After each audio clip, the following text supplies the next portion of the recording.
दोस्तों इस वीडियो में हम आपको दिशा परीक्षण रीजनिंग के एक चैप्टर को यहाँ पे एक्सप्लेन करके बताने वाले हैं।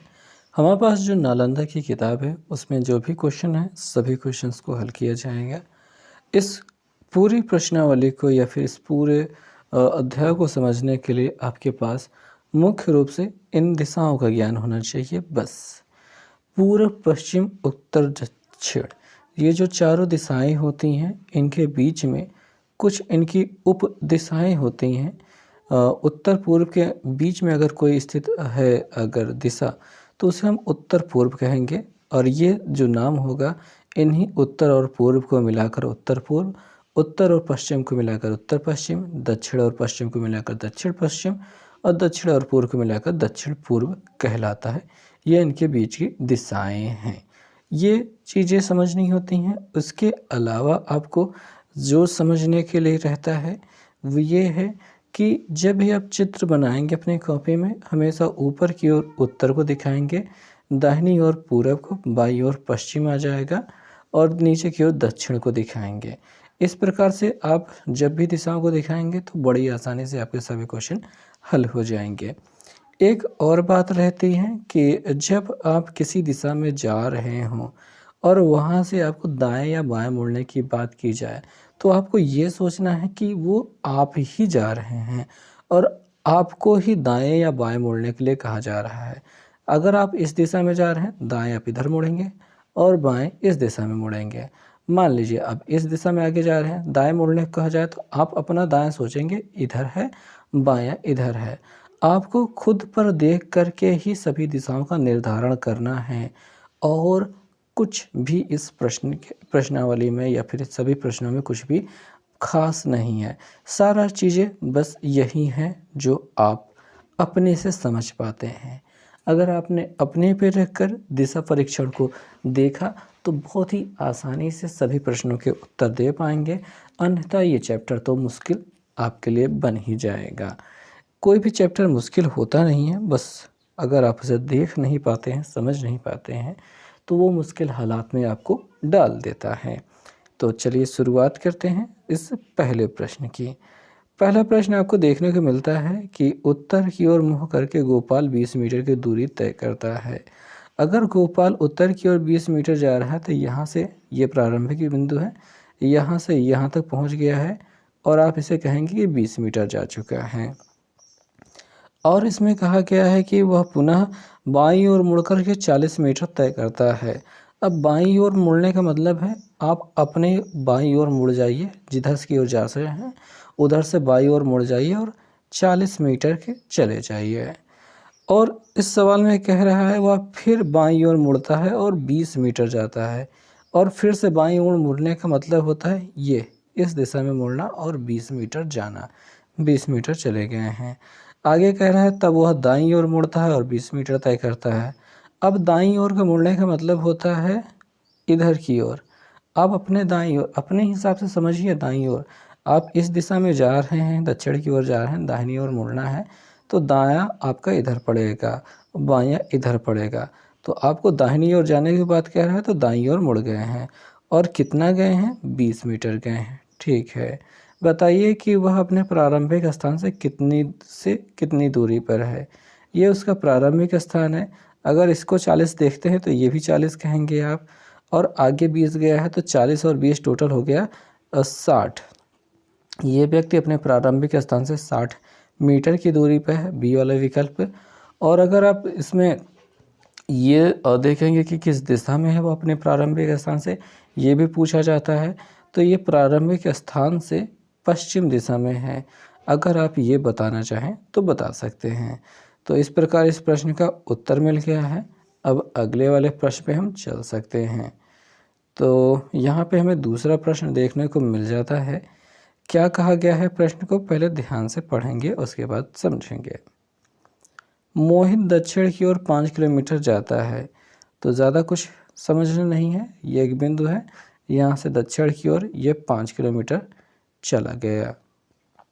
ठीक है, तो 5 किलोमीटर को थोड़ा सा और अच्छे से लिख देते हैं, 5 किलोमीटर चला गया। अब आगे देखेंगे इसके बाद वह दाईं ओर मुड़ जाता है और 3 किलोमीटर जाता है। अब दाईं ओर मुड़ने का मतलब क्या हो गया, किधर की ओर दाईं ओर मुड़ेगा। देखिए अब दक्षिण की ओर जब इस ओर जा रहे हैं तो दाईं ओर मुड़ना मतलब इधर की ओर मुड़ना। और अब कितना जा रहे हैं, अब 3 किलोमीटर जा रहे हैं, ठीक है। और वह पुनः, ठीक है 3 किलोमीटर हो चुका है, वह पुनः दाईं ओर मुड़ता है और 5 किलोमीटर जाता है। फिर से दाईं ओर मुड़ने का मतलब है इस दिशा में मुड़ना, और 5 किलोमीटर जाता है तो 5 किलोमीटर चला गया है। तो अब बताइए कि वह अपने प्रारंभिक स्थान से कितनी दूरी पर और किस दिशा में है। तो भैया यहाँ पे अगर आप प्रारंभिक स्थान से दूरी की बात कर रहे हैं तो आपको सीधे सीधे समझ में आ रहा है कि 5 किलोमीटर की वो दूरी दिखाई दे रही है। सॉरी 3 किलोमीटर की, जितना 3 किलोमीटर ये है उतना ही 3 किलोमीटर ऊपर भी रहेगा। और किस दिशा में है, पश्चिम दिशा में है। तो पश्चिम दिशा वाला कौन सा दो ठे विकल्प दिखाई दे रहा है, बाकी 3 किलोमीटर तो कहीं दिखाई नहीं दे रहा है। तो इस प्रकार यहाँ पे थोड़ी सी गलती हो गई है, कोई बात नहीं, विकल्प नहीं मिल रहे हैं तो ना सही, पर आपको उत्तर समझ में आना चाहिए। ओके, तो नेक्स्ट क्वेश्चन पे आ जाते हैं। ज़्यादा नहीं सोचना है, एक आध क्वेश्चन अगर गलत हो जा रहा है, विकल्प गलत दिया है तो वो मिसप्रिंट हो जाता है। हो सकता है सवाल में थोड़ी गलती हो या फिर उत्तर में या फिर विकल्प में गलती हो, इतना चलता है। अगले वाले क्वेश्चन पे हम ध्यान देंगे। तीसरा प्रश्न जो आपको देखने को मिलता है, इसमें कहा गया है कि अशोक किसी बिंदु P से दक्षिण की ओर 10 मीटर जाता है। अब कोई भी बिंदु यहाँ पे है, यहाँ से 10 मीटर पश्चिम की ओर दक्षिण की ओर जा रहा है। उसके बाद क्या कह रहे हैं, 20 मीटर पश्चिम की ओर जाता है। अच्छा जी, दक्षिण हो गया, पश्चिम हो गया, कितना 20 जाना है तो ये 20 चले गए हैं। फिर क्या कह रहे हैं, इसके बाद वह 10 मीटर दक्षिण की ओर जाता है। चलो फिर दक्षिण की ओर 10 मीटर चले गए हैं। और फिर क्या कह रहे हैं, इसके बाद वह 20 मीटर पूरब की ओर जाता है। 20 मीटर पूरब दिशा तो इधर पड़ेगी, 20 मीटर हो गया और जाता है। इसके बाद अंत में वह 5 मीटर दक्षिण की ओर चल करके 5 मीटर, देखे भैया जो 5 मीटर है वो दक्षिण की ओर जा रहा है। इसका मतलब यहाँ से ये 5 मीटर इधर चला गया है, चलकर Q तक पहुँचता है। बताइए कि P से बिंदु Q तक की सीधी दूरी कितनी है। P यहाँ पे था जहाँ से चलना शुरू किया, Q यहाँ पे है जहाँ पे लास्ट बिंदु है। ये देखिए 10 हो गया, आगे भी ये इस 10 के बराबर ये 10 है और ये 5 है, तो 10 10 20 5 25, 25 सी वाला विकल्प है, लगा दीजिए। तो चौथे प्रश्न को आइए देखते हैं। यहाँ पे कहा गया है कि अशोक 8 किलोमीटर दक्षिण की तरफ गया है। तो अशोक को पहले भेज देते हैं 8 किलोमीटर दक्षिण की ओर। कैसे जाएगा, एक बिंदु ले लिया, यहाँ से दक्षिण की ओर ये 8 किलोमीटर चला गया है। फिर प्रश्न में कहा गया कि पश्चिम की ओर मुड़ करके 3 किलोमीटर चला गया। अब पश्चिम की ओर मोड़ देते हैं और 3 किलोमीटर भेज देते हैं। फिर वह उत्तर की तरफ 5 किलोमीटर चला है। अब उत्तर की ओर भेजने की बारी आ गई है और ये भेज दिया हमने, ये 5 किलोमीटर चला गया, ठीक है। अंत में वह कहा जा रहा है कि पूर्व दिशा की ओर मुड़ा और 3 किलोमीटर चला गया। अब पूर्व देखिए भैया, 8 नीचे आया था, 5 ही ऊपर गया, अब 3 पूर्व की ओर मुड़ गया है। अशोक शुरू किए स्थान से किस दिशा में है। तो भाई आपको यहाँ पे समझ में आ रहा है, अशोक ने यहाँ से शुरू किया था और यहाँ पे पहुँचा है, क्योंकि 8 जाने के बाद 3 इधर गया, 5 ऊपर गया, फिर 3 इधर गया, यानी उसी लाइन में आ गया है। अब पूछ रहा है कि प्रारंभ शुरू किए हुए स्थान से किस दिशा में है, तो शुरू यहाँ से कर रहा है, किस दिशा में स्थित है भी, दक्षिण दिशा में स्थित है। तो यही आपका उत्तर हो जाएगा इस प्रश्न में। तो चलिए देखते हैं, पांचवा प्रश्न देख लें क्या करना होगा, कैसे आना होगा। एक पुरुष पश्चिम की ओर चलना प्रारंभ किया, यानी कि अब इसमें हमको डायरेक्शन ही बताना होगा। कोई पश्चिम की ओर जा रहा है तो मान लेते हैं यहाँ से स्टार्ट किया, तो ये पश्चिम की ओर चलना स्टार्ट किया, मतलब कुछ दूर गया। फिर क्या कह रहे हैं कि दाहिनी ओर मुड़ा। अब यहाँ पे आपको बताना है कि दाहिने कौन सा होगा। देखो इस ओर मुड़ना ही दाहिने होता है, ठीक है, ये हो गया। आगे क्या है, वह फिर दाहिनी ओर मुड़ा, फिर दाहिने मोड़ दो, लो दाहिनी ओर मुड़ गया। और फिर अब क्या कर रहा है, अंत में बाईं ओर मुड़ रहा है, अंत में आप यहाँ पे देख रहे हो कि बाईं ओर मुड़ रहा है। अब बाईं ओर मुड़ने का मतलब क्या हो गया, किधर की ओर जाना, ये वाला डायरेक्शन जो है बाईं ओर वाला है। तो बताओ वह किस दिशा में जा रहा है, किस दिशा में अब जा रहा है। तो आपको क्या दिखाई दे रहा है, किस ओर जा रहा है भैया, ये ऊपर की ओर जा रहा है। ऊपर कौन सी दिशा होती है, उत्तर होती है। ए वाला विकल्प हो जाएगा सही। ओके, तो इस क्वेश्चन का तो यही रहेगा आंसर। अब छठवें सवाल पे चलें, चलते हैं। दक्षिण दिशा में चलने वाली एक कार 8 किलोमीटर की दूरी तक जाती है। तो चलो दक्षिण की ओर 8 किलोमीटर भेज देते हैं। ये 8 किलोमीटर चली गई, अभी यहाँ पे पहुँची है। और आगे क्या कहते हैं कि और दाईं ओर मुड़कर पुनः 9 किलोमीटर जाती है। अब दाईं ओर मोड़ देते हैं, नीचे की ओर जा रहा है तो दाहिना मतलब इस साइड वाला। अब कितना जा रहा है, 9 किलोमीटर भेज दिया हमने। और फिर दाईं ओर मुड़ करके रुक जाती है। दाईं ओर मुड़ करके मतलब इस ओर मुड़ करके क्या करती है, रुक जाती है। चलो ठीक है, मुड़कर रुक जाती है। अब वह किस दिशा की ओर अभिमुख है, मतलब अब उसका मुख किस ओर है ये बताना है। तो किस ओर मुख है इसका, उत्तर की ओर है, जाहिर सी बात है, बी वाला विकल्प। चलो क्वेश्चन बहुत आसान रहते हैं, दिशा ही तो है, बस आपको दायां बायां समझना होता है कि किधर की ओर चलना होता है। देखिए शुरू में मुझे भी दिक्कत होती थी कि इस बात को समझ पाऊँ कि ऊपर की ओर उत्तर, दाहिनी ओर पूरब, इधर की ओर पश्चिम, नीचे की ओर दक्षिण है। ये तो रटना पड़ता है, बिना रटे तो ये आता नहीं है। ठीक है, सीखना पड़ता है, नहीं सीखोगे तो दिक्कत हो जाएगी। तो एक व्यक्ति उत्तर की ओर घूमता है, उत्तर की ओर घूमता है मतलब उत्तर की ओर जा रहा है, जाने दो। और थोड़ी देर बाद वह दाहिनी ओर मुड़ता है और थोड़ा आगे जा कर के बाईं ओर घूम जाता है। लेकिन फ़िलहाल तो भाई दाएं को मुड़ा देते हैं। दाहिनी ओर ये मुड़ गया, उत्तर की ओर जा रहा था, दाएं मुड़ गया। अब क्या करना है, अब किस दिशा में जाना है, बाएं जाना है, तो बाएं भेज देते हैं। चलो बाएं भेज देते हैं, ये बाएं चला जाए, बायां गया। अंत में 1 किलोमीटर का कह रहे हैं, अंत में 1 किलोमीटर का फासला पार करके वह पुनः बाएं घूमता है। अब फिर से बाएं घूमेगा मतलब इस डायरेक्शन में जाएगा। अब वह किस दिशा में चल रहा है, किस दिशा में जा रहा है भैया, ये कौन सी दिशा है, कौन सी दिशा है, पश्चिम है ना। सिंपल से बात समझ में आ रही है, पश्चिम है, जाहिर सी बात है। तो आई होप समझ में आ गया होगा। चलो नेक्स्ट क्वेश्चन पे चलते हैं, 18 क्वेश्चन चलते हैं। सब बहुत आसान है, आपको बहुत प्यार से समझना होगा, सभी डायरेक्शन को अच्छे से समझना होगा, फॉलो करना होगा, तब जाके कुछ काम बनता है। अब देखो, रवि 16 मीटर दक्षिण की ओर, दक्षिण महत्वपूर्ण है, दक्षिण की ओर जा कर के बाईं ओर मुड़ जाता है। बाएं बाद में मुड़ाएंगे, पहले दक्षिण तो पहुंचाएं। ये देखिए दक्षिण चला गया, 16 मीटर जा रहा है, ठीक है।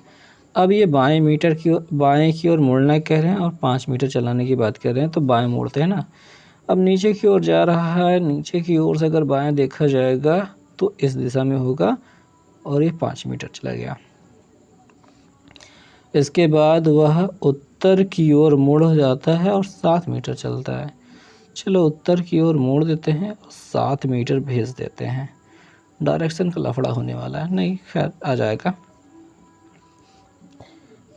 आगे फिर क्या करता है, इसके बाद वह दाईं ओर मुड़ जाता है और 12 मीटर चलता है।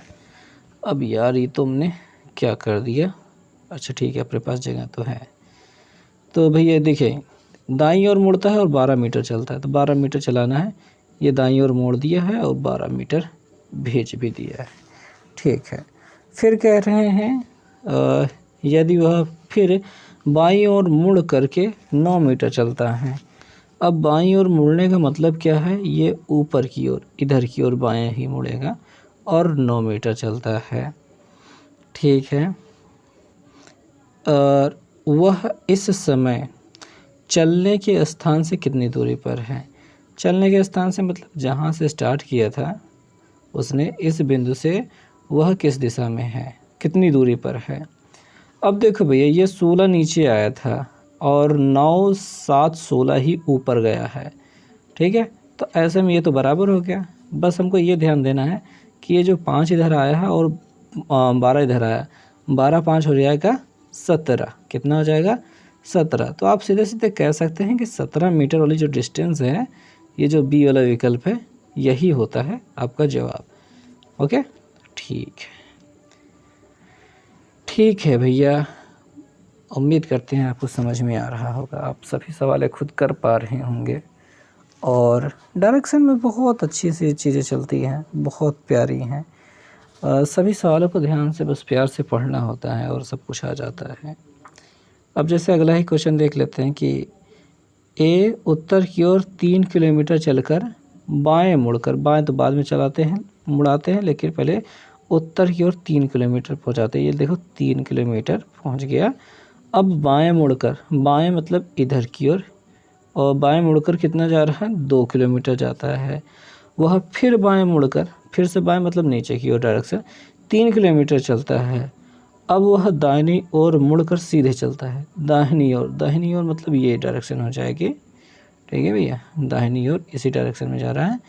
तो अब वह किस दिशा में चल रहा है, अब वह किस दिशा में जा रहा है, देख लीजिए भैया, सीधी सी बात है, ये अब पश्चिम की ओर जा रहा है। ये डायरेक्शन ही तो है पश्चिम की ओर जाने की। तो इस सभी प्रश्न में यही आपका दाएं और बाएं ही महत्वपूर्ण है। दाएं और बाएं को अगर आप नहीं समझ पाएंगे तो ये आपके लिए बहुत मुश्किल हो जाएगी, और अगर समझ लेते हैं तो सब कुछ बहुत आसान हो जाएगा। ठीक, तो दाएं और बाएं को समझने के लिए आप अपना मुंह उस तरफ करके इमेजिन कीजिए। ठीक है, बहुत से लोग कहते हैं इमेजिन करने के लिए, तो क्या है कि मैं इमेजिन करने का तो नहीं कहूँगा, मैं कहूँगा कि आप क्या करिए कि कॉपी जिसमें चित्र आप बना रहे हैं उस कॉपी को ही घुमा करके देख लीजिए। जैसे कि अगर कोई व्यक्ति इधर की ओर गति कर रहा है तो इधर दायां और बायां क्या होंगे, इधर दायां हो जाएगा, इधर की ओर बायां हो जाएगा। अब कोई इस दिशा में जा रहा है तो कॉपी को घुमा लीजिए, यानी रोटेट कर लीजिए। ठीक है, रोटेट कर लीजिए कॉपी को, और इसको सामने की ओर देखते हुए कहिए कि दायां ये बायां ये। ठीक है, समझ में आ रही बात। तो आपको थोड़ा सा फ्रीडम देना होगा अपने आप को, कॉपी को घुमाने की फ्रीडम, ताकि आप क्वेश्चन को सही ढंग से कर सके। अन्यथा तो मुश्किल तो हर एक सवाल में होती ही है। आपको ये शुरू में डरावना लग सकता है, लेकिन आगे चल कर के ये बहुत आसान और बहुत सस्ती प्रक्रिया हो जाती है। अगले वाले क्वेश्चन पे चलते हैं और बात को समझते हैं। यहाँ पे कह रहे हैं कि अभी ठीक 10:30 बजे हैं। कोई बात नहीं, यहाँ पे घड़ी की बात हो जा रही है। 10:30 बजे हैं। मेरी घड़ी की बड़ी वाली सुई ठीक दक्षिण की ओर इंगित करती है, तो इसकी छोटी वाली सुई किस दिशा की ओर इंगित कर रही होगी। तो चलिए घड़ी बना लेते हैं। घड़ी बन गई है। यहाँ पे 12 हो गया, 3 हो गया, 6 हो गया और 9 हो गया। यहाँ पे हो जाएगा 10, यहाँ पे हो जाएगा 11, सॉरी 11 था, 11 हो जाएगा। ये 1 2 हो जाएगा, 4 5 हो गया, 7 हो गया और 8 हो गया। 10:30 बजाना है, यानी बड़ी वाली सुई जो है 6 पे रहनी चाहिए, और जो छोटी वाली सुई होनी चाहिए वो 10 से थोड़ी सी आगे होनी चाहिए। 10 पे नहीं होनी चाहिए, 10 से थोड़ी सी आगे होनी चाहिए, 10 और 11 के ठीक बीच में होनी चाहिए। अब हमसे ये कहा जा रहा है कि आपका जो जो बड़ी वाली सुई है, यानी मिनट वाली सुई किस दिशा में हो, दक्षिण दिशा की ओर इंगित कर रही है। अब यहाँ पे डायरेक्शन में आप देख भी सकते हैं, कुछ ज़्यादा इनमें समझने वाली जैसी चीज़ नहीं रही है। ये दिशाएं हो गई। अब ये दक्षिण की ओर देख रही है बड़ी वाली सुई, फिर भी तो ये उत्तर और पश्चिम वाले बीच की जगह हो गई उत्तर पश्चिम। तो उत्तर पश्चिम की दिशा में होगी आपकी घंटे वाली यानी कि छोटी सुई, तो उत्तर पश्चिम दिशा में हो गए। और क्या कीजिए, ये भी होता है कई बार ऐसे होता है कि आपको कुछ और दिशा कह दिया जाता है। जैसे कि अगर ये पूरब कह दिया जाए, मान लीजिए ये वाली दिशा पूरब कह दी गई होती, तब आप क्या करते हैं, इसको थोड़ा सा पूरी कॉपी को ही रोटेट करना है। ठीक है भैया, कॉपी को ही क्या करते, थोड़ा सा रोटेट कर देते इस डायरेक्शन में, और इसको पूरब की ओर अपने रख लेते, और फिर इमेजिन करते कि ये किस दिशा में है। तो जब घुमा के आप इमेजिन करते हैं ना, तो चीज़ें समझ में आ जाती है। अगर ये पूरब होता तो ये दक्षिण होता, ये पश्चिम होता, और ये दक्षिण पश्चिम दिशा में हो जाता। तो इमेजिन करने वाली बात है, आप अगर समझ पाते हैं तो हो पाएगा, नहीं समझ पाते हैं तो समझने की कोशिश कर लीजिए, ये हो जाएगा सब। चीज़ें बहुत आसान है, कुछ है ही नहीं इसमें जो कि मुश्किल आपको लगे। चलो नेक्स्ट क्वेश्चन पे आ जाएंगे। 11वां प्रश्न देखते हैं क्या है इस प्रश्न में। ठीक है, समझने की कोशिश करते हैं कि एक घड़ी 9 बजे का समय दर्शा रही है। ठीक है भैया, 9 बज रहे हैं घड़ी में, ये घड़ी हो गई। 9 बजने के लिए बड़ी वाली सुई ऊपर की ओर हो गई, छोटी वाली सुई इधर की ओर हो गई है। अब ये क्या कहना चाहते हैं कि यदि छोटी सुई जो है पूरब दिशा में हो। अब यहाँ पे क्या समझ में आ रहा है, क्या ये पूरब है? ये तो पश्चिम को रिप्रेजेंट करता है हमारे हिसाब से। तो हमें इसे समझने के लिए क्या करना होगा, हमें इस कॉपी को ही रोटेट कर देना होगा इस प्रकार से कि ये पूरब दिशा की ओर हो जाए। ठीक, रोटेट कर देंगे तो पूरब दिशा की ओर हो जाएगी। अगर हम इसे रोटेट कर रहे हैं और इसे पूरब में पहुंचा रहे हैं 180 डिग्री, तो ये भी 180 डिग्री घूम करके नीचे की डायरेक्शन में आ जाएगा और 9 तो यहीं रहेगा। ठीक है, कॉपी रोटेट करनी है, ज़्यादा सोचना नहीं है। ठीक है, बात को फिर से समझ लेते हैं। ये हो गया 9 बज रहे हैं और अगर रोटेट करेंगे तो 9 इधर की ओर हो जाएगा, बड़ी वाली सुई नीचे की ओर आ जाएगी। तो अब किस दिशा में पूछ रहे हैं कि बड़ी वाली सुई किस दिशा में होगी। छोटी वाली सुई अगर पूरब दिशा में है तो बड़ी वाली सुई किधर की ओर दिखाई दे रही है, दक्षिण की ओर दिखाई दे रही है। आप डी वाला विकल्प बड़े आराम से लगा सकते हैं।